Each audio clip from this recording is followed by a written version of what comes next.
when the smartest girl in class finally snapped and exposed her team's lies, only for the professor to whisper 4 words that left everyone in shock. Being the professor's teaching assistant meant I had a front row seat to watch the slowest train wreck in academic history unfold over the entire semester. The girl who finally snapped was named Ella, and she was probably the smartest person in that business communications class, which made what happened even worse. Ella was the type of student professors dream about because she actually cared about learning instead of just getting the grade. She always sat in the 3rd row, center, took notes on actual paper, and asked questions that made Professor Stewart smile and launch into 20-minute explanations. When he assigned the semester group project worth 40% of everyone's final grade, Ella volunteered to be group leader without anyone asking.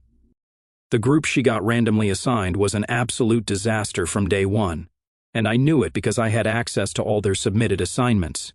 There was Gabe, who hadn't turned in a single homework on time, Isabel, who spent every class shopping on her laptop, Hudson, who showed up maybe once every 2 weeks, and another girl failing 3 other classes.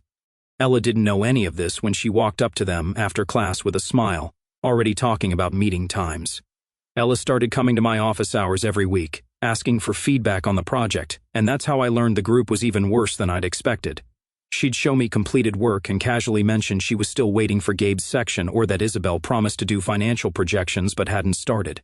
At first, she made excuses for them, saying Gabe had football practice, even though I knew he'd been cut from the team last year. By midterm, Ella stopped making excuses and just looked exhausted, showing me her progress.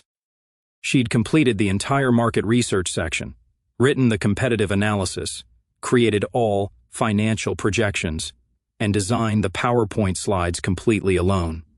Every Tuesday and Thursday, I saw her sitting in the same library study room, through the glass walls, always by herself with her laptop and color-coded notebooks spread across the table.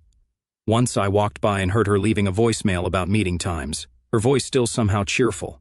Nobody except Ella showed up to the practice presentation session, and Professor Stewart noticed immediately because the rest of her group had attended the previous class 2 days earlier. Ella delivered the entire 20-minute presentation by herself, switching between parts that were supposed to be delivered by different team members, doing it flawlessly, even though her hands were shaking. Professor Stewart gave her feedback about minor improvements and asked where her team was, and Ella said they must have gotten confused about the date. After class, I heard her make a phone call, practically begging someone to show up for the final presentation. She said she'd done literally everything for the project and wasn't asking them to help anymore. She just needed them to show up and stand next to her for 20 minutes so they wouldn't lose points for missing team members. She even said she'd put their names on specific slides, so all they had to do was stand there. The morning of the final presentations, Ella showed up wearing a professional blazer with printed copies of the report for everyone. She kept checking her phone and looking at the door, and I watched her face go from hopeful to panicked to completely blank as minutes ticked by and Professor Stewart called their group. Ella walked to the front alone, took a deep breath and said, "My group members couldn't make it today, so I'll be presenting our marketing analysis for Nike's expansion into sustainable athletic wear by myself." She gave another flawless presentation. After she finished answering questions, Professor Stewart started writing in his grade book and announced to the class that her group would receive the automatic letter grade deduction as stated in the syllabus. That's when Ella completely lost it and said, "Are you seriously going to give me the same grade as them when I'm the only one who bothered to show up?" The entire classroom went silent, and Professor Stewart told everyone to leave immediately except Ella and me. Ella sat across from his desk, and something in her face changed completely, like watching someone finally decide they were done being nice. "You want to know why my group didn't show up?" she said in a voice I'd never heard before. "Because they're all shameless parasites who've been using me this entire semester, and I'm done covering for them." Professor Stewart started saying something about professionalism, but Ella cut him off and pulled out her phone. "Gabe told me he had football practice every day, but he got cut last year and spends afternoons getting high in his dorm," she said, scrolling through messages. "Here's the one time he responded, telling me to chill out because his dad would make sure everyone passed anyway." She kept going, her voice getting louder, showing screenshot after screenshot of ignored messages, empty Google Drive logs, and emails where she begged for just 1 hour of help. Isabel hasn't looked at the project once. Hudson showed up to maybe 3 classes all semester, and they all knew I do everything because I actually care about my future. She stood up and slammed her phone on his desk, making Professor Stewart actually flinch. "I want them all to fail," Ella said. "Every single one deserves zeros, especially Gabe, who texted me last night saying I should be grateful for the opportunity to prove myself." Professor Stewart looked at the evidence for about 30 seconds, then leaned back and stared at Ella with an expression I'd never seen before. "Gabe is my son," he said in a completely flat voice that made the room feel like all the air had been sucked out. The silence that followed those 4 words felt like it stretched for hours, though it was probably only seconds. I stood frozen by the door, my hand still on the handle from when Professor Stewart had told everyone else to leave. Ella's mouth opened and closed like she was trying to form words but couldn't find any that made sense. Her face went through so many expressions, confusion, then understanding, then something that looked like she'd been punched in the stomach. Professor Stewart's hands were shaking as he reached for his phone on the desk, knocking over a pen holder that scattered markers across the floor. Nobody moved to pick them up. "You knew," Ella finally whispered, so quiet I almost didn't hear it, then louder, her voice getting stronger with each word. "You knew your son was in my group this whole time, and you never said anything." Professor Stewart started to speak, something about university policy and random assignments, but Ella let out a bitter laugh that didn't sound anything like her. I pulled out my phone without really thinking about it and started recording. Something in my gut told me I needed proof of whatever was about to happen. "This doesn't change the grading policy," Professor Stewart said, but his voice cracked on the word policy, and he had to clear his throat. "The rules apply to everyone equally." "Equally?" Ella scrolled through her phone with shaking fingers. "Let me read you something Gabe sent me 3 weeks ago." She held up the screen, though we were too far to see it. "Don't worry so much about the grade, my dad will handle it. It's your son telling me not to worry because you'd handle it." The door suddenly opened, and 2 students poked their heads in, probably wondering why the hallway was so quiet. Professor Stewart's face turned red, and he yelled at them to get out, louder than I'd ever heard him. They scrambled away, and I heard their footsteps running down the hall. Ella grabbed her bag from the floor, shoving her laptop inside without closing it properly. She walked to the door where I was still standing, and when she looked at me, her eyes were bright with unshed tears and anger. "This isn't over," she said to me, not even looking back at Professor Stewart. I nodded because we both knew I'd seen everything, heard everything. She pushed past me into the hallway. Professor Stewart called my name, but I pretended not to hear and followed Ella out. I found her about 20 feet down the hall, leaning against the wall with her eyes closed, taking deep breaths like she'd just run a marathon. Her professional blazer from the presentation was wrinkled now from where she'd been clutching it. "Sophie," she said when she heard my footsteps, "will you back me up if I report this? I need someone who saw what happened in there." Before I could answer, my phone buzzed with a text. Professor Stewart's name lit up the screen. My office now. Ella saw it too. "Don't go alone," she said. But I went anyway because I was still his TA and technically worked for him. 10 minutes later, I sat in his cramped office while he closed the door and pulled the blinds shut. The office smelled like old coffee and desperation. "Sophie, you're smart," he started, sitting on the edge of his desk instead of behind it, trying to look casual, but his leg was bouncing. "You know how these things can be misunderstood. Ella's upset, which I understand, but she's overreacting." He paused, rubbing his face with both hands. "Gabe has difficulties, ADHD, anxiety, you name it. This could destroy his future, Sophie. One bad grade, sure, but expulsion? That follows you forever." Then he said something that made my stomach turn. "I'm looking for a research assistant next semester, a paid position that looks great on grad school applications. I think you'd be perfect for it." The offer hung in the air between us. We both knew what he was really saying. Take the job, forget what you saw. I told him I needed to think about it and got out of there as fast as I could, feeling like I needed a shower. I found Ella in the library an hour later, in the same study room where she'd spent all those Tuesday and Thursday nights alone. There's something really odd about Professor Stewart waiting until the very end to drop that bombshell about Gabe being his son. Did he honestly think Ella would never find out? She had her laptop open to the student handbook, specifically the section on academic integrity violations. "How did it go with Stewart?" she asked without looking up.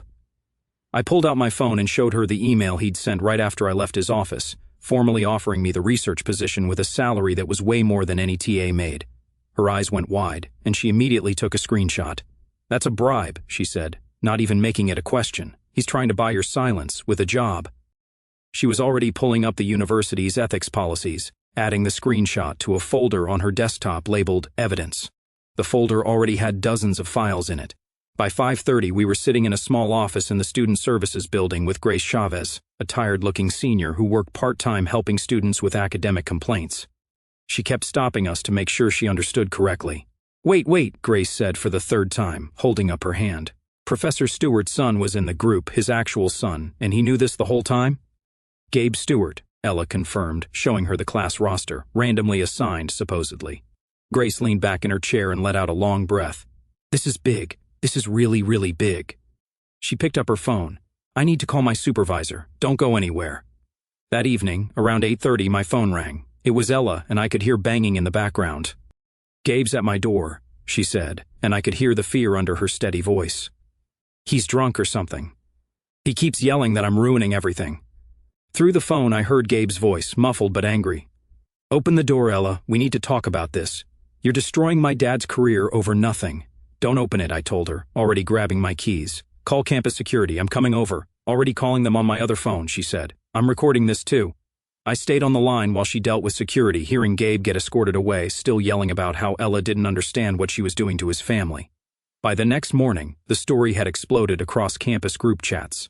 Someone in our class, who turned out to be Aisha Weiss, had posted about seeing Gabe get removed from Ella's dorm by security. The story got more dramatic with each share. By noon, everyone was talking about the professor who tried to fail a student for exposing his son. Professor Stewart's morning class was half empty. I heard from another TA that he'd barely managed to teach, stumbling over his words and dismissing class 20 minutes early. That afternoon, Dean Nathan Shaw called us all into a conference room. Me, Ella, Professor Stewart, and a woman from the faculty union who sat next to him, taking notes on everything.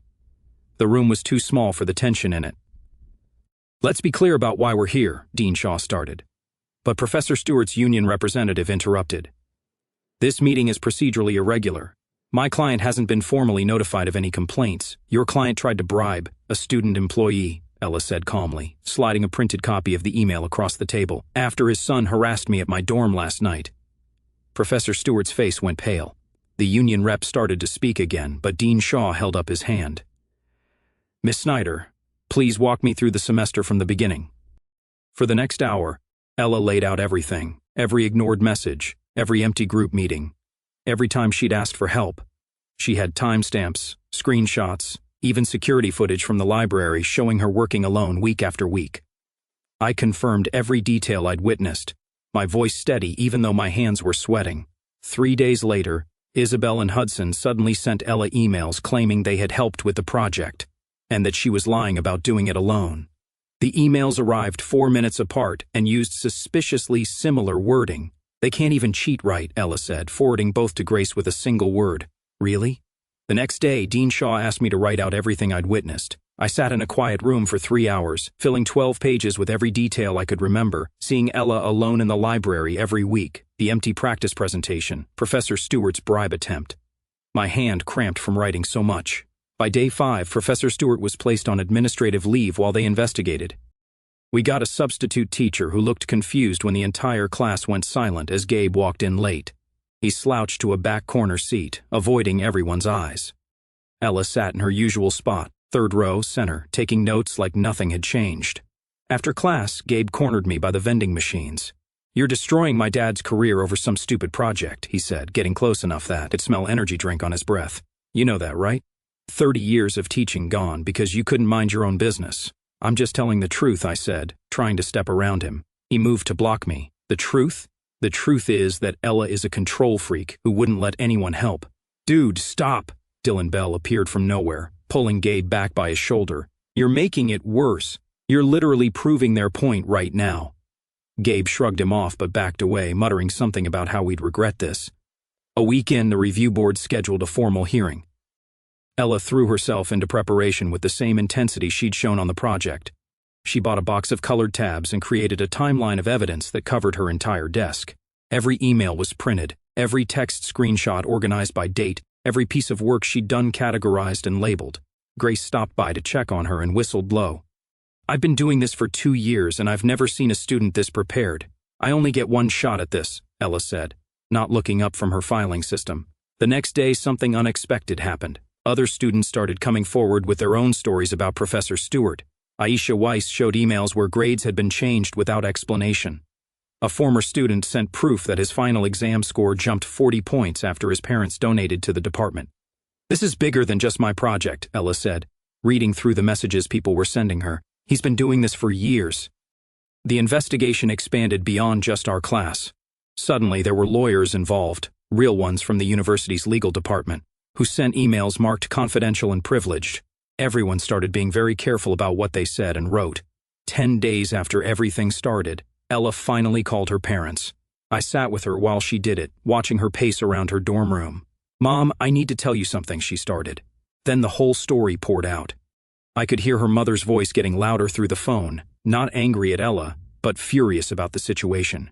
Her parents drove 3 hours that same night.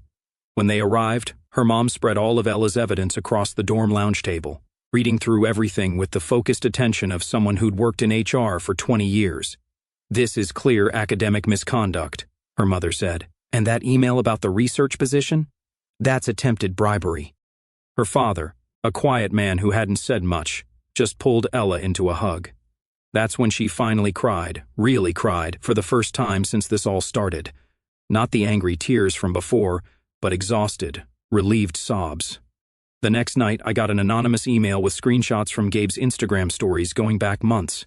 There he was, bragging about not reading the textbook, joking about Ella being his personal secretary, posting pictures of himself at parties on nights when group meetings were scheduled. I forwarded everything to Ella. "Add it to the pile," she said. But I saw her save everything carefully in her evidence folder. 2 days before the hearing, the school administration went into full damage control mode. Official communications replaced normal conversations. Every email now had legal disclaimers at the bottom. Grace warned us that things were about to get complicated. "Professor Stewart hired his own lawyer," she told us. "A good one. This isn't going to be easy." The morning of the hearing, Ella dressed in the same professional blazer she'd worn for the presentation. But this time her hands weren't shaking. We walked into a conference room that had been set up like a courtroom, with a 5-member review, board at a long table facing rows of chairs. Gabe sat in the back row with his mother, who kept dabbing at her eyes with a tissue. Dylan Bell was there too, looking uncomfortable. Isabel sat with her parents, whispering urgently. Hudson, predictably, was nowhere to be seen. For 2 hours, Ella presented her case. She never raised her voice, never lost her composure, even when Gabe actually smirked at something she said. She walked the board through every single piece of evidence, every timestamp, every unanswered email. "I'm not asking for special treatment," she concluded. "I'm asking for fair treatment. I did the work. They didn't. Their grades should reflect that." When it was Professor Stewart's turn, he claimed he had no idea Gabe was struggling. He said he treated all students equally, that he'd never shown favoritism. His lawyer kept objecting to questions, saying they weren't relevant. I raised my hand to speak, wanting to remind everyone about the practice presentation where only Ella showed up. But the lawyer immediately said I wasn't scheduled to speak yet and couldn't interrupt. The lawyer's words hung in the air while I slowly lowered my hand, feeling my face get hot. The board members looked between me and the lawyer, clearly uncomfortable with how he'd shut me down. Professor Stewart's lawyer just told a witness they can't speak up about the truth, I thought to myself. That's like a firefighter telling water it can't put out flames because it wasn't scheduled to help yet. One of them, an older woman with gray hair, made a note on her paper. "Miss Owens," the board chair said, turning to Isabel, "you're scheduled to speak next. Please tell us about your contributions to the project." Isabel stood up, smoothing her skirt with shaking hands. Her parents sat rigid beside her, their faces tight with worry. She walked to the front and cleared her throat 3 times before speaking. "Ella wouldn't let us help," Isabel started, but her voice wavered. She wanted to control everything and kept saying our ideas weren't good enough. "Can you describe any specific ideas you proposed?" the board chair asked. Isabel's mouth opened and closed. She looked at her parents, then at Gabe, then back at the board. "Well, I suggested we should focus on the marketing aspect. The project was entirely about marketing," Ella said quietly from her seat. "That was the assignment." Isabel's face went red. "I mean specific marketing strategies, like social media." "Which social media platforms?" another board member asked. "What was your proposed strategy?" The silence stretched out. Isabel started talking about Instagram and influencers, but it was clear she had no idea what the actual project was about. She couldn't even name Nike's current sustainability initiatives, which were the whole focus of the project. After 5 painful minutes, she sat back down, her mother whispering furiously in her ear. Hudson's name got called next, but of course, his chair stayed empty. The board chair made another note and said, "Mr. Hudson appears to have chosen not to attend, which speaks for itself." Then it was Gabe's turn. He walked up with this swagger, like he was about to give a TED talk, but I noticed his hands were jammed in his pockets. "This is all a misunderstanding," he started. "Ella insisted on doing everything herself. She's a control freak who wouldn't accept help." The board chair pulled out a paper. "Mr. Stewart, can you explain this text message you sent to Miss Snyder 3 weeks ago? You wrote, quote, 'Don't worry about the grade. My dad will handle it.'" Gabe's swagger disappeared. "That was just a joke. I was trying to calm her down because she was stressing everyone out." "A joke about your father manipulating grades?" "It's not like that," Gabe said, his voice getting higher. "You're taking it out of context. They showed him more messages. Him calling Ella his personal secretary, saying the project was her problem, bragging about not reading any of the research. Each one made him look worse, and his explanations got weaker. For 2 days after the hearing, we waited. Ella couldn't focus on anything else. She'd start reading for other classes, then realize she'd been staring at the same page for 20 minutes. She told me she kept having dreams where everyone decided she was lying, where Gabe somehow convinced them she'd made everything up. "The truth matters," I kept telling her. "They saw the evidence. Sometimes the truth isn't enough," she said, and we both knew she was right. We'd both seen enough to know that. On the third day, Thursday afternoon, I was walking past the library when I saw something that made me stop cold. Professor Stewart had Ella backed against the bike racks outside, talking fast and gesturing with his hands. Even from 50 feet away, I could see Ella trying to step around him and him moving to block her. I pulled out my phone and started recording while walking closer. Another student, someone I didn't recognize, was already calling security. "Please, Ella, just think about what you're doing," Professor Stewart was saying when I got close enough to hear. "I'll give you an A, write you recommendations for any grad school you want. Just tell them you exaggerated, that you were stressed." "You're not supposed to contact me," Ella said, her voice steady, but her hands gripping her backpack straps so tight her knuckles were white. "There's a no-contact order. This is bigger than some bureaucratic rule," he said, and for the first time I saw him as just a desperate man, not a professor. "My family is falling apart. My wife won't talk to me. Gabe's whole future." Security arrived then. 2 officers who recognized the situation immediately. One of them looked at his partner and said, "That's the professor from the complaint." Professor Stewart tried to explain he was just talking to a student, but the security officer was already on his radio. They escorted him away while he kept looking back at Ella, his face a mix of anger and panic. "He just made everything worse for himself," Ella said after they left. She was shaking now that it was over, breaking the no-contact order. That's going to destroy any credibility he had left. The next morning, Friday, we got called back for the board's decision. Ella's hands shook as we walked into the same conference room. I grabbed one of her hands and squeezed it, feeling her squeeze back. The board members sat at their table with stacks of papers in front of them. The chair's face gave away nothing as she shuffled through documents. The room was fuller this time. Gabe sat in the back with both his parents now, his mother's eyes red and puffy. Isabel was there with her parents. Hudson's chair still empty. Grace Chavez sat behind Ella, and Dean Shaw stood by the door like he was guarding it.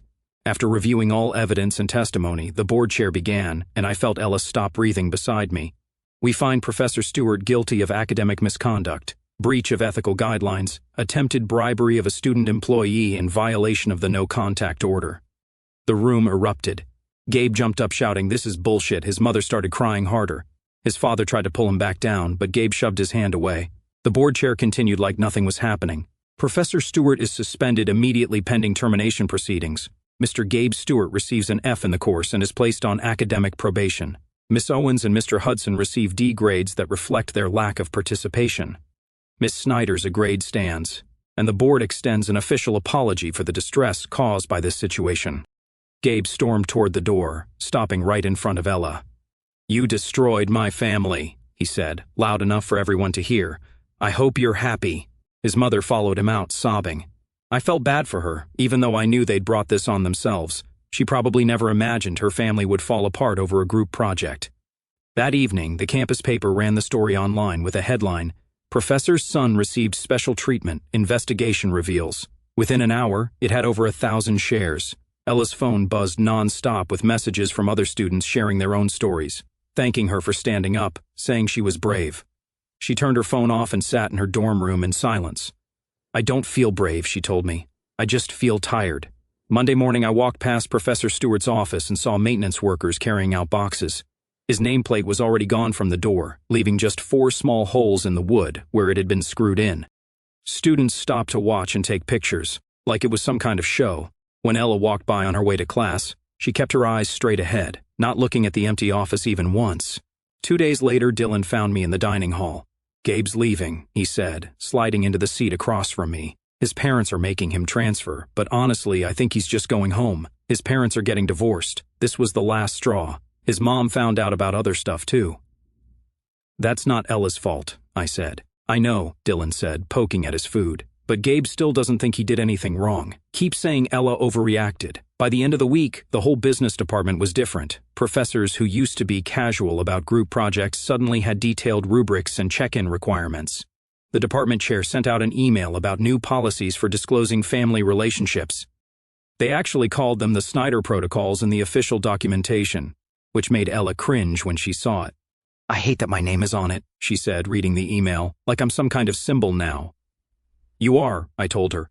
"You're the student who wouldn't let them get away with it." The next Thursday, almost a month after that disastrous first presentation, Ella presented her Nike project again to the substitute professor. She stood at the front of the room in the same professional blazer, but this time, her hands were steady. She delivered all 20 minutes flawlessly. Every slide, every transition, every detail she'd researched alone in that library study room. When she finished, the room was quiet for a moment. Then one student started clapping, then another. Soon, most of the class was applauding, and Ella's eyes got watery, but she didn't cry. A few students stayed after to tell her the presentation was amazing, that the research was incredible. I watched her smile, really smile, for the first time in weeks. 3 days later, the university's legal department contacted Ella with a settlement offer. They'd pay her tuition for the rest of undergrad, plus guarantee admission and funding for their graduate program. Her parents drove up again to review the offer, spreading papers across the dorm lounge like they'd done with the evidence before. "It's a good offer," her mother said. "Free education, guaranteed grad school placement. But I'd have to stay here," Ella said, looking at the papers. "I'm not sure I want to be at the place that let this happen for so long." She turned to me. "What do you think?" I didn't know what to say. Part of me wanted her to stay, to keep fighting from inside the system, but I also understood why she might want to leave, to start fresh somewhere that didn't remind her of all this. Gabe's mom started crying in the hearing, and honestly, I felt like we needed a support group for parents who just discovered their kids weren't the angels they thought they were. The next week, the new professor offered me the teaching assistant position officially. Not Professor Stewart's old position, they made that very clear, but a new one with better oversight and clearer guidelines. I accepted, thinking about all the students who might need someone to notice when they were carrying their whole group alone. My first action was setting up an anonymous reporting system for group projects. Just a simple online form where students could flag issues early. Within 2 days, I had 3 submissions. That same week, Ella made a decision that surprised everyone except me. She walked into her advisor's office and switched her major from business to law. "I want to help people fight systems like this," she told me afterward. "Business was about making money. Law is about making things fair." Her advisor, who'd been following the whole situation, immediately placed her in upper-level courses. "You've already won your first case," he told her. "Most law students don't get that experience until after they graduate." Aisha Weiss, the girl who posted about the confrontation, started something unexpected. She organized a support group for students dealing with unfair treatment from professors. The first meeting was supposed to be small, maybe 5 or 6 people in a study room. 30 students showed up. I went to support Aisha, and the stories I heard were heartbreaking. A girl whose professor gave her a C because she wouldn't go to dinner with him. A guy who failed a class after reporting his professor for using racial slurs. Story after story of power being abused, and students feeling helpless. "What Ella did shows we can fight back," Aisha said. "We just need to support each other." 2 days later, a reporter from the city newspaper called me. They wanted to write about grade favoritism at universities, using our situation as the centerpiece. Ella refused to talk to them. She just wanted to move forward, but she gave them my contact information. "I'll talk," I told the reporter, "but no names. This isn't about making anyone famous. It's about fixing what's broken." The article ran a week later, and suddenly, Professor Stewart's past came flooding out. Former students from years back shared their stories online. One guy showed how his grade jumped from a D to a B after his dad donated to the department, A woman revealed emails where Professor Stewart offered to reconsider her grade if she'd retake his class and pay full tuition instead of using her scholarship.